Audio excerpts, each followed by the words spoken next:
Bueno, ¿de qué quieren que hablemos? Del desarmadero. Del desarmadero, bueno. El desarmadero fue la frase que nos dijo a nosotros, y no solo a nosotros, en muchas entrevistas, Miguel Pech, el presidente del Banco Central, refiriéndose al mercado paralelo ilegal del dólar. Uh-huh. Y al mismo tiempo es una referencia a lo que el gobierno quiere hacer, que es desarmar ese mercado, que está condicionando la situación económica del país y que amenaza, digamos, con producir una devaluación que derive en un salto inflacionario, en un golpe inflacionario que a su vez provoque un empobrecimiento de quienes viven de ingresos fijos. Uh-huh. Que es un mecanismo, digamos, que se conoce muy bien en la Argentina porque, digamos, desde hace 45 años es un mecanismo que se repite cíclicamente y que va empujando, digamos, a la población hacia niveles cada vez mayores de pobreza y de crisis social. Esto, digamos, comenzó con la gran devaluación de 1975 durante el gobierno de Isabel Martínez de Perón. Uh-huh. El Rodrigazo. Y tuvo episodios sucesivos en la transición entre Videla y Viola en la dictadura, ahí donde el ministro de Economía Cibó pronunció la primera de una serie de frases célebres que se dijeron con las mejores buenas intenciones y se convirtieron en memes aterradores. En ese caso Cibó dijo: el que apuesta al dólar pierde. Uh-huh. Histórica. Después, digamos, a esa lista se sumaron otras frases como la de Juan Carlos Pugliese en el año 89, cuando dijo: les hablé con el corazón y me contestaron con el bolsillo. Uh-huh. Y la del senador Duhalde, cuando estuvo transitoriamente unos meses a cargo del Poder Ejecutivo, cuando dijo: el que puso dólares recibirá dólares. Sí. Frases tremendas que son, digamos, el comentario político a estos denominados golpes de mercado. Bueno, el gobierno de alguna manera ha puesto la mira en algunos de los mecanismos por los cuales se produce la presión sobre el peso que culmina con las devaluaciones. Y ahí hay, digamos, hay varios componentes.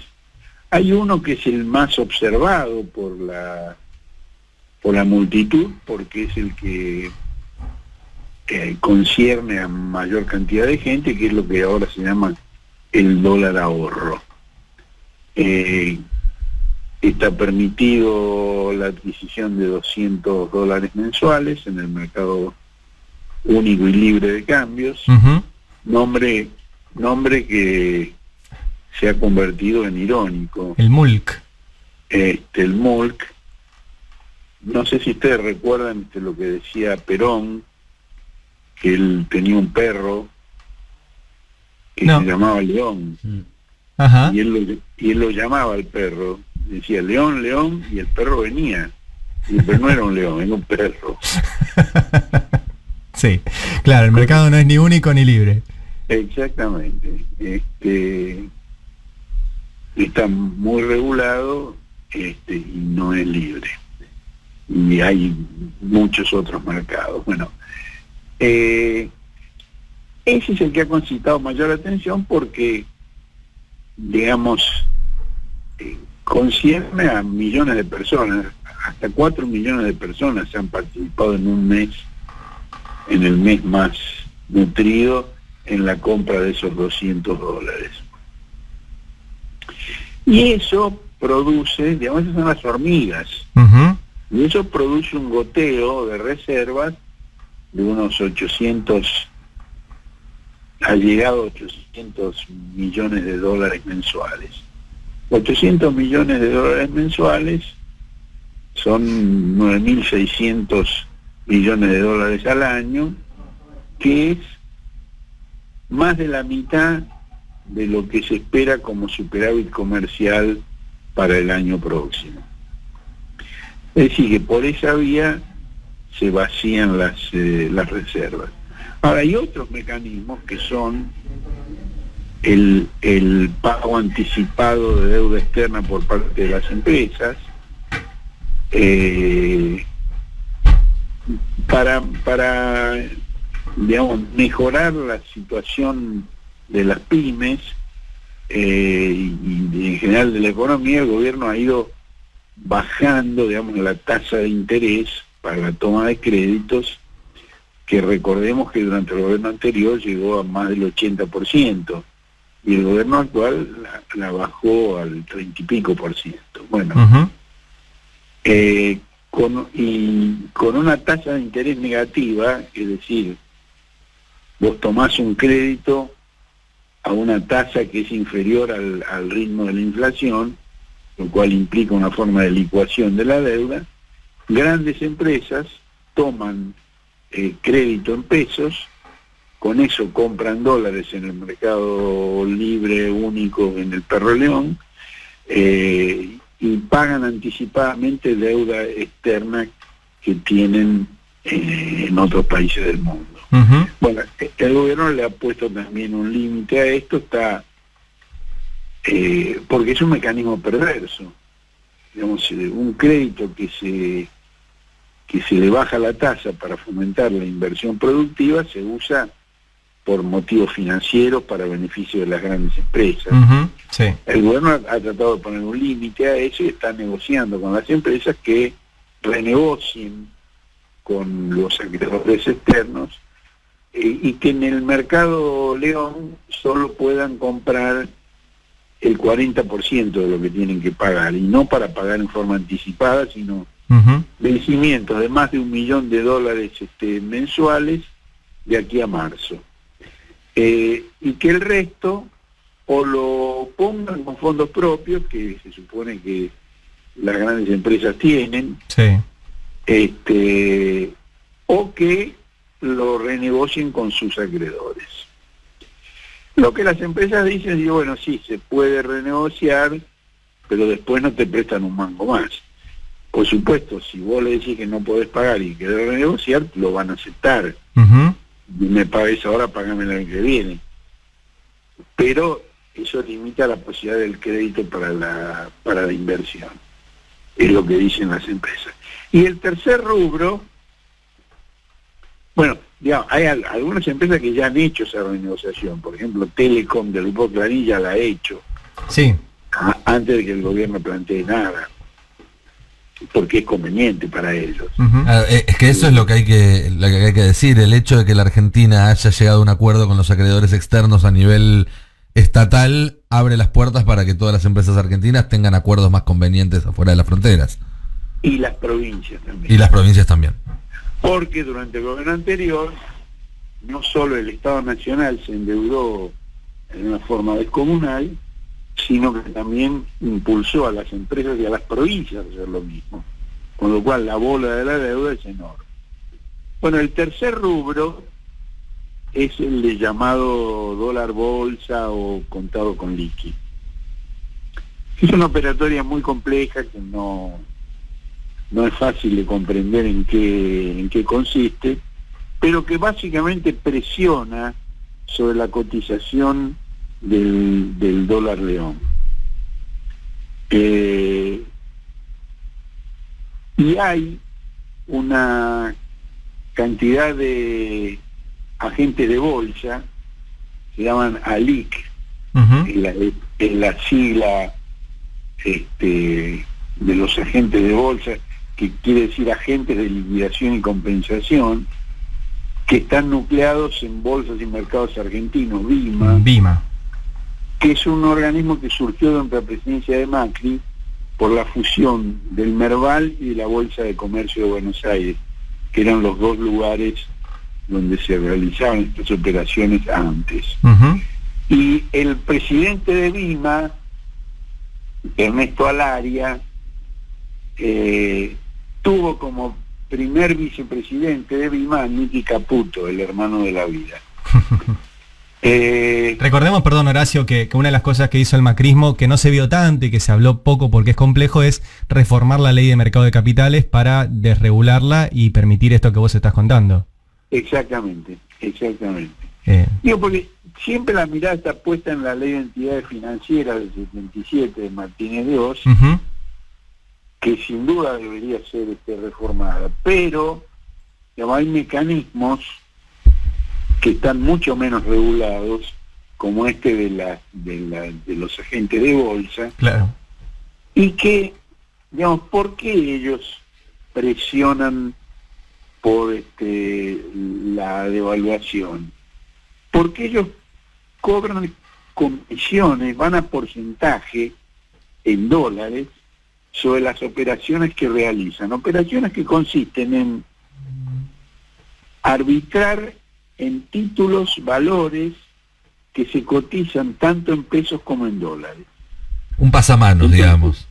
¿Cómo? Un pasamanos. Un pasamanos, sin el menor riesgo, y por el cual cobran comisiones que van del 1% en las que se llaman operaciones de mercado electrónico o dólar bolsa, y 2,5% para las operaciones de contado con liquidación. En realidad esto funciona prácticamente como un impuesto, pero un impuesto que no percibe el Estado, sino estas sociedades de bolsa. Y en lo que va de este año, el Estado calcula que estas sociedades de bolsa cobraron comisiones, este impuesto de apropiación privada, por 50.000 millones de pesos. Entonces, están interesadísimos en la devaluación, claro, porque esto aumenta sus ganancias. Sus ganancias. Bueno, hay un ranking de principales operadores en los cuales 15 de ellos representan más de la mitad de ese mercado, de esas operaciones.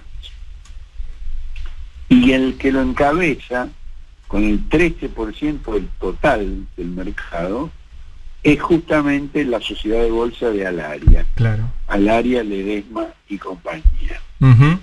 Que es un montón, o sea, vos decís 15% y parece poco. Que una sola financiera se quede el 15% de ese mercado es una barbaridad. Es una enormidad. Bueno, esto el gobierno, la Comisión Nacional de Valores, que depende del Ministerio de Economía, le ha puesto un límite. Es decir, en este momento no se puede operar en ese mercado y al mismo tiempo en el mercado único y en el mercado libre y único de cambios. Con lo cual se reduce ese riesgo de fomentar la corrida. Ahora, se reduce no quiere decir que se elimina. Y de hecho, la medida se anunció el martes pasado. En general, las medidas que tienen que ver con tipo de cambio siempre se anunciaron el viernes. Para dejar un par de días tranquilo todo. Exactamente. Bueno, esta vez se anunció el martes, pero como los bancos tienen que modificar todos sus programas todo su software para adaptarlo a la nueva normativa respecto a los $200 mensuales, porque recordemos que antes vos podías comprar $200 en billetes, pero además podías irte de viaje, antes de la pandemia por supuesto, y gastar en Miami con la tarjeta $5.000. Ahora si haces eso, 5.000 dividido 200 tenés 25 meses en los cuales no podés comprar un solo dólar. Claro. Es decir, pues se fusionan, digamos, esas posibilidades en un tope único. Y también, digamos, entra dentro de esa bolsa los consumos dolarizados que se hagan dentro del país, tanto para comprar cosas que te traen puerta a puerta como para pagar servicios tipo Netflix. Entonces, con esa necesidad de adecuación de los sistemas informáticos de los bancos, digamos, mañana se cumple una semana de la medida y todavía no está limitada la compra de dólares. No, recién probé en el mío y no se puede todavía. ¿Probaste? Sí, para ver qué onda. Yo en general no lo hago, pero probé para ver y no funciona. No funciona. Es decir, hay que ver cómo va a funcionar eso y digamos que no se puede descartar que haya medidas más duras todavía. Uh-huh. Desde el Banco Central hace meses que se viene planteando cerrar totalmente esa esclusa, prohibirlo totalmente, es decir, un cepo mucho más duro. Sí.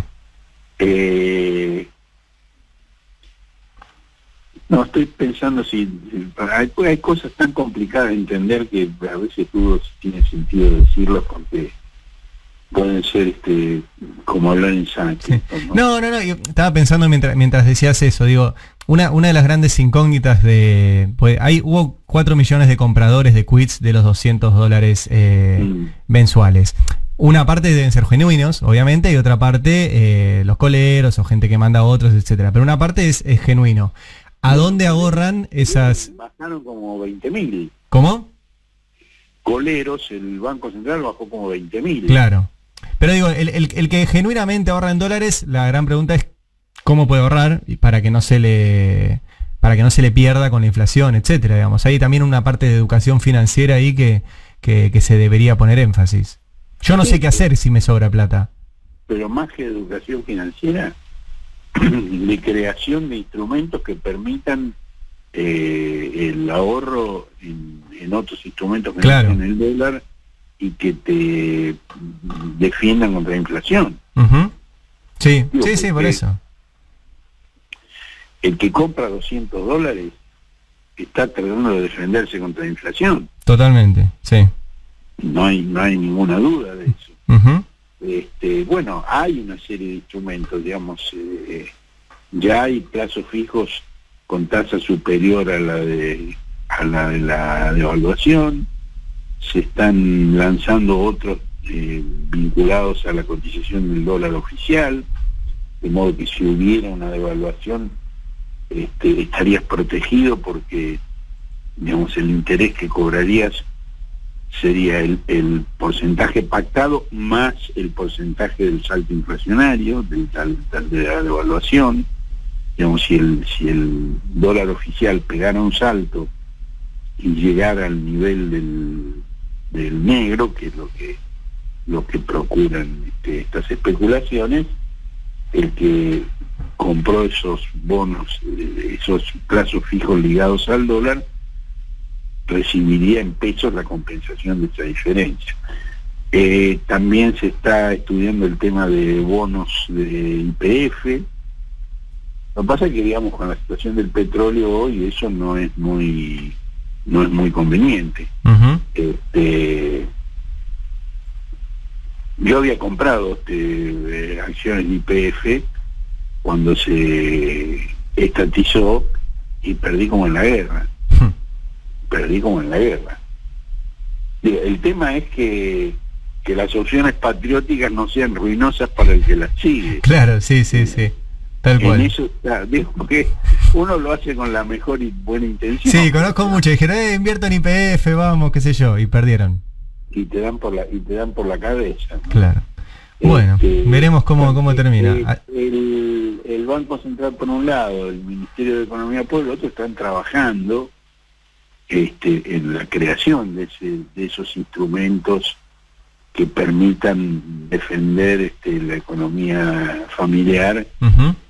Sin correrse al dólar. El tema va a ser, digamos, cuánto tiempo hay para eso, si se llega a tiempo, si no es ya tarde.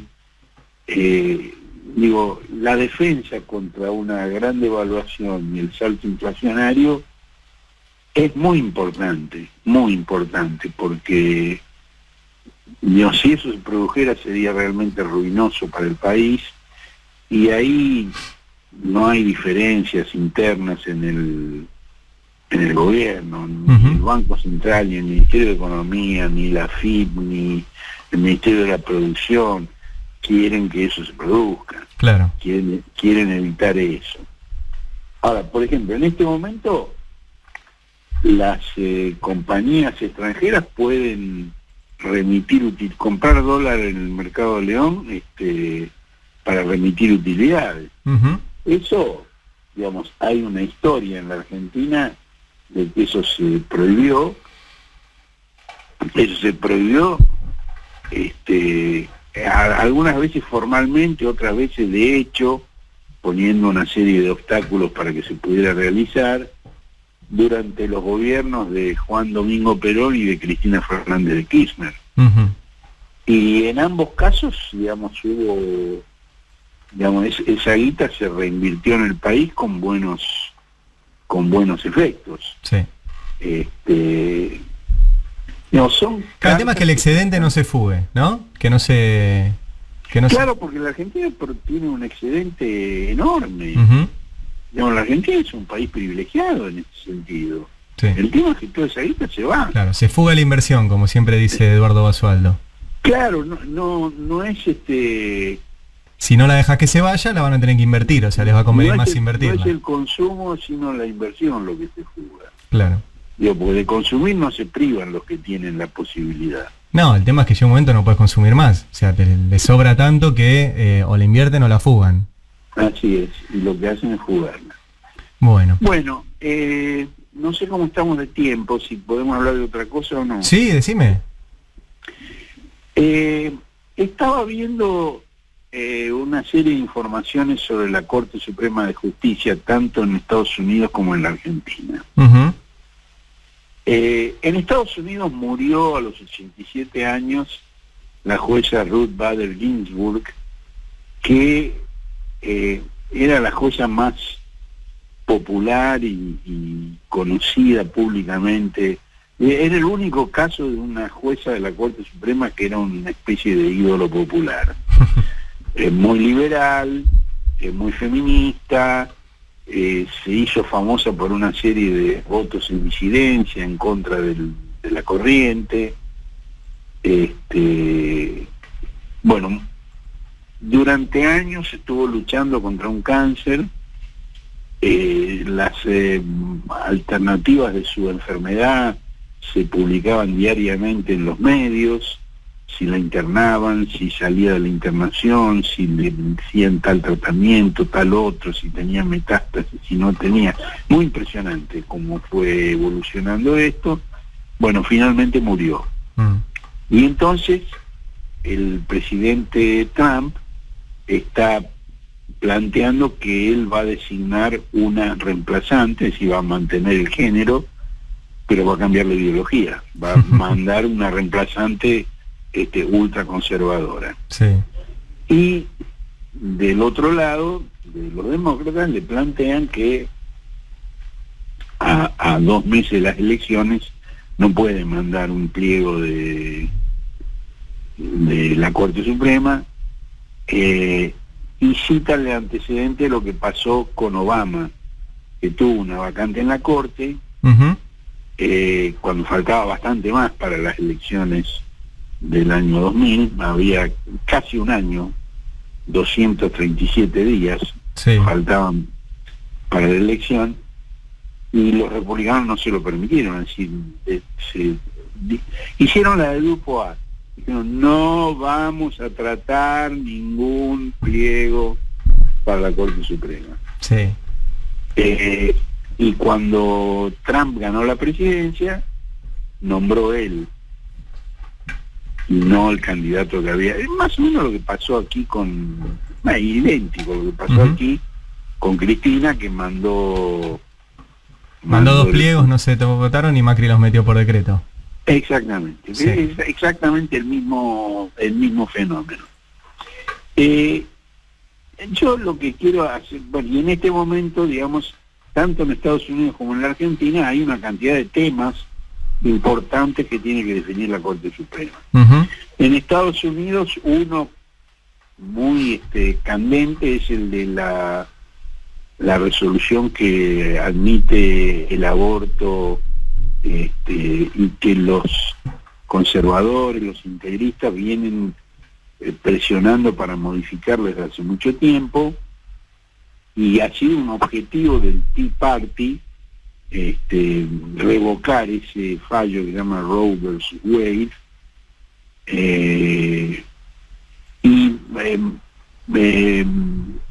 Trump ya nombró 2 jueces de la Corte Suprema, 2, igual que Macri, Ujú. muy conservadores los 2, y entonces ya tiene una mayoría de conservadores en la Corte. Si además él va a reemplazar a Ruth Bader Ginsburg con otro conservador, y además está eligiendo gente muy joven, O sea, igual que hizo Macri. claro, para que estén muchos años ahí. ¿Por qué? Porque es un cargo vitalicio, y de eso quería decir algunas cosas. En Estados Unidos está este fallo del aborto, está también el Obamacare, es decir, el plan de salud que sancionó Obama y que está cuestionado constitucional, jurídicamente. Ujú. Es un caso que va a tratar la Corte Suprema. Es decir, casos que tienen, digamos, incidencia importantísima sobre la vida cotidiana de las personas. En nuestro país, bueno, la Corte tiene en este momento el tema del persaltum que le plantearon los jueces que entraron por la ventana para perseguir a Cristina Fernández de Kirchner, Ujú. los 3 jueces, Castelli en el Tribunal Oral y Rubio Bertuzzi en la Cámara Federal, designados a dedo por Macri para perseguir a Cristina Fernández de Kirchner, y que el Consejo de la Magistratura, y el Senado y el Poder Ejecutivo revisaron el trámite de la designación y se dispuso, como culminación de ese proceso, lo inició el Consejo de la Magistratura, que le dijo al Poder Ejecutivo: mire, aquí están estas 10 designaciones, no solo estas 3, había otras 7, que se hicieron sin cumplir con el trámite constitucional. El trámite constitucional dice que para nombrar un juez hace falta la concurrencia de una propuesta del Consejo de la Magistratura, luego de un concurso, una terna de la cual el Poder Ejecutivo escoge uno, lo envía al Congreso y el Senado le da el acuerdo. Como esto no se había producido, no los había puesto el Consejo de la Magistratura, no los había tratado el Senado, solo los había trasladado de un tribunal a otro el Poder Ejecutivo, Macri. Ujú. Entonces, el Consejo de la Magistratura le recomienda al Poder Ejecutivo que reinicie ese trámite, el Poder Ejecutivo decide enviar al Congreso los pliegos de estos 10 jueces, y el Senado realiza en la Comisión de Acuerdos una audiencia para tratar el tema, y cita a los 10 jueces para la audiencia prevista por el reglamento y por las leyes. Los 7 de los 10 jueces concurren, 3 no concurren. Los 3 que no concurren son precisamente estos designados con este objetivo sectario, partidario. Ujú. Y en vez de acudir a la audiencia del Senado, presentan recursos de amparo ante distintos juzgados. Entonces, al no haber asistido, el Senado les niega el acuerdo. Al no contar con el acuerdo, el Poder Ejecutivo revoca su traslado y dispone que tienen que regresar al Tribunal de Origen. Aquí se ha estado planteando que los han removido. No los han removido, ellos siguen siendo jueces y tienen el procedimiento constitucional de designación para otros tribunales, Ujú. a los cuales tienen que volver y no quieren volver. Claro. Entonces, frente a esto, digamos, los recursos que ellos plantearon ante la justicia les ha ido horriblemente mal a los tres, han perdido en todas las instancias. Dos juezas distintas del fuero federal contencioso administrativo, Magdalena Marra Jiménez en el caso de Castelli y María Amelia Viotti en el caso de Brulio Bertuzzi, rechazaron sus amparos y dijeron que tenía que seguir el procedimiento constitucional. Uh-huh. La Cámara Federal Contencioso Administrativo ratificó esas disposiciones. Y la Cámara Federal de Casación Penal también. Entonces ahora lo único que les queda es la Corte Suprema, ante la cual presentaron un pedido de persalto, como si este fuera un tema importantísimo que justificara saltear todos los procedimientos y que interviniera la Corte Suprema. Y la Corte Suprema dijo no.